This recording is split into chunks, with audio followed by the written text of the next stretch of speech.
नमस्कार, हमारे छत्तीसगढ़ में आपका स्वागत है। मैं हूं आपके साथ भावना त्रिपाठी।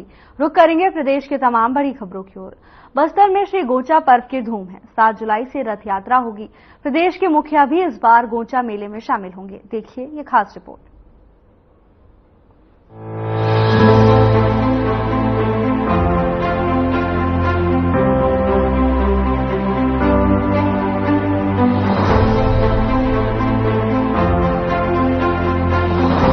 छत्तीसगढ़ के बस्तर में प्रसिद्ध गोचा पर्व 22 जून से शुरू हो चुका है।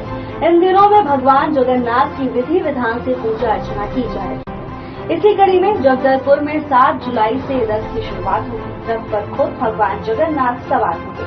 शहर के 307 घर आरण्य ब्राह्मण समाज द्वारा गोचा पर्व और रथ यात्रा की तैयारी पूरी हो जा चुकी है।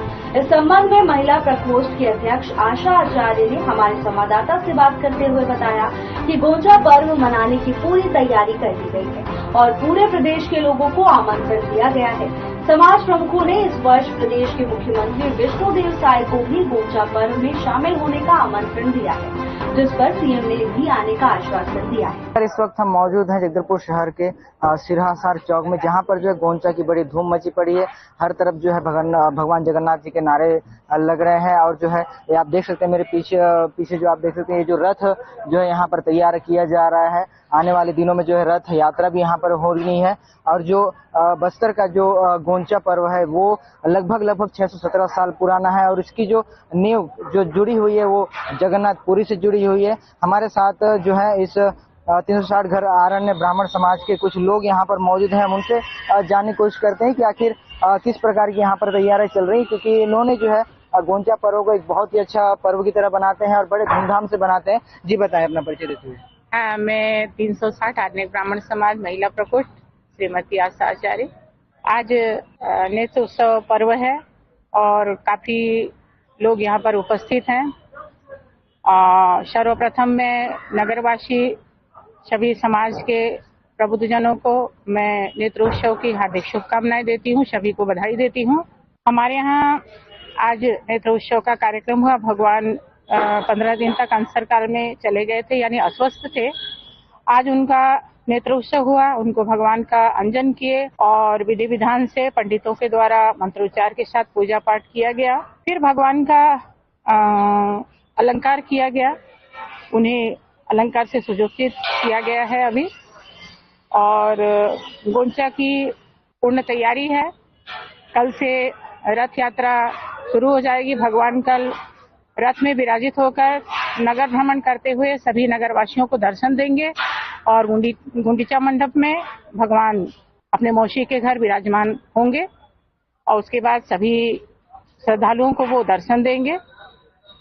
फिर हमारा 14 जून में जो समाज के 108 गांव में जो बसे हुए हैं वो समाज के सभी भक्तगण आएंगे और बराबर 9 दिन तक हमारा अमनिया कार्यक्रम चलेगा, यानी कि भंडारा। वो सभी के लिए है, निःशुल्क है। सभी नगरवासियों से हम आग्रह करते हैं कि वो आए और भगवान जगन्नाथ का भोग को अर्पण करें। भगवान के भक्त को आमंत्रित करना तो नहीं पड़ता है, परंतु हम 360 घर आयोजक हैं, सभी को हम आमंत्रित भी करते हैं। और जगन्नाथ के भात जगत पसारत हाथ 9 दिन तक हमारा भंडार निरंतर चलेगा। शुद्ध सात्विक घी से बना हुआ भोजन होगा।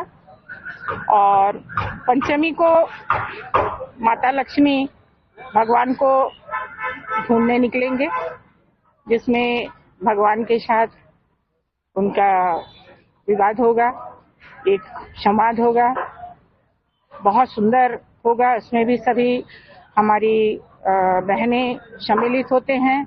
वहाँ पे हमारा मान्यता है कि वहाँ से सुहाग जो मिलता है वो हमारे अखंड सुहाग का प्राप्ति होती है, ऐसी मान्यता है।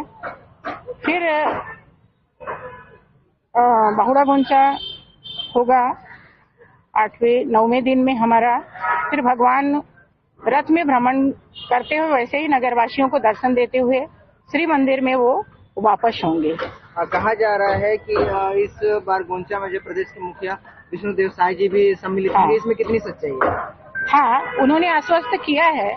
हमने उन्हें न्योता देने के लिए रायपुर उनके उसमें गए थे, तो उन्होंने आश्वस्त किया है कि पंचमी या षष्ठी को वो यहाँ पर आएंगे। जी जी। हाँ जी। तो जैसा कि इन्होंने कहा कि कल से जो है रथ यात्रा प्रारंभ होगी, वैसे ही कुछ और भी बातें हैं, उनसे हम जानने की कोशिश करेंगे जो हमारे साथ में मौजूद है। जी, जो एक गोंचा के पर्व पे जो तुक्कियां चलाई जाती हैं, आखिर इसके विषय में कुछ बताएं कि ये क्या है? ये भगवान की सलामी देते हैं भगवान को। जी जी। भगवान के बांस का बना हुआ रहता है। स्वागत के लिए तोप चलाया जाता है एक प्रकार। भगवान का स्वागत, भगवान को सलामी स्वागत किया जाता है। जी, और जो प्रसाद जैसे हम ग्रहण करते हैं हर दिन यहाँ पर जो करवाया जा रहा है, जो भोज जो यहाँ पर करवाया जा रहा है, इसको लेके क्या आप लोगों को शासन की ओर से कुछ सहयोग प्राप्त होता है या फिर ये सिर्फ और सिर्फ 360 जो घर आरण्य ब्राह्मण समाज से ये करते हैं? ये हम 360 आरण्य ब्राह्मण समाज के ही उसमें किया जाता है। ये हमारे 108 गांव में हमारा समाज बसा हुआ है, वो उसको 14 जोन में बांट दिया गया है। वो क्षेत्रवासी आकर के यहाँ पर बराबर अमनिया का जो प्रसाद है वो चढ़ाते हैं, खाते हैं और पूरे भक्तगण को खिलाते हैं और अपने अपने घर को भी प्रस्थान करते हैं। कहीं ना कहीं गोंचा से जो है बस्तर के दशहरे की शुरुआत होती है, इस तरीके से कहा जाता है, इसके बारे में थोड़ा सा आप बताएं। हाँ, गोंचा पर्व के पश्चात भगवान जो देव शयनी होता है, तो भगवान के उसके बाद भगवान दर्शन नहीं देते, शुभ काम नहीं किया जाता है, शुभ काम नहीं होता है। फिर देव उठनी होता है, कलश स्थापना होता है। उसके बाद से भगवान के उठने के बाद शुभ कार्य जैसे शादी ब्याह है और भी बहुत सारे शुभ कर्म होते हैं, वो शुरुआत होते हैं। उसके बाद माना जाता है कि अपना दशहरा का भी शुरुआत होता है। तो कहीं ना कहीं हम देखते हैं शहर में जो है तुक्की खेलते हुए कुछ असामाजिक तत्व किसी को नुकसान पहुंचा देते हैं, तो इसके लिए कुछ आप संदेश देना चाहते हैं जो तुक्की खेलेंगे? हाँ जी, ये भी मान्यता है कि यदि तुक्की की गोली किसी के ऊपर लगती है तो उसके बदन के जो दर्द होते हैं, उसकी पीड़ा होती है, वो कम हो जाती है। ऐसी मान्यता भी है, पर तकलीफ भी होती है। ऐसा नहीं है कि किसी को लगता है। हाँ जी, भगवान को तुक्की जो है भगवान के ऊपर मारने का है। जैसे हम दशहरा में गोली से भगवान की सलामी देते हैं, तो इसी तरह गोंचा में ग्रामीण पेंग तोड़ करके लाते, एक फल होता है और तुक्की परंपरा सालों से हमारे जो तुक्की बनाने वाले हैं वो बना रहे हैं और वो ला करके यहाँ पर तुक्की को बेचते हैं और उस बांस से जो है वो सलामी देते हैं भगवान को, ऐसी कहावत है। जैसे कि आपने देखा कि जो कल से जो यहाँ से गोंचा का पर्व बहुत ही धूमधाम से जो है मनाया जाएगा और जिसके लिए जो है पूरी तरह से तैयारियां किया जा चुका है 360 घर आरण्य ब्राह्मण समाज के द्वारा। बस अब देखना है कि किस तरीके से ये जो पर्व जो बस्तर में लगातार बनाते आ रहे हैं, जहाँ हर गांव हर जगह से जो है लोग क्षेत्र में गोंचा पर्व की धूम देखी जा रही है। भक्त भी भगवान जगन्नाथ की भक्ति में पूरी तरह से रंगे हुए हैं। अब 7 जुलाई से रथ यात्रा होगी, जिसकी तैयारियां भी पूरी कर ली गई। Bureau report.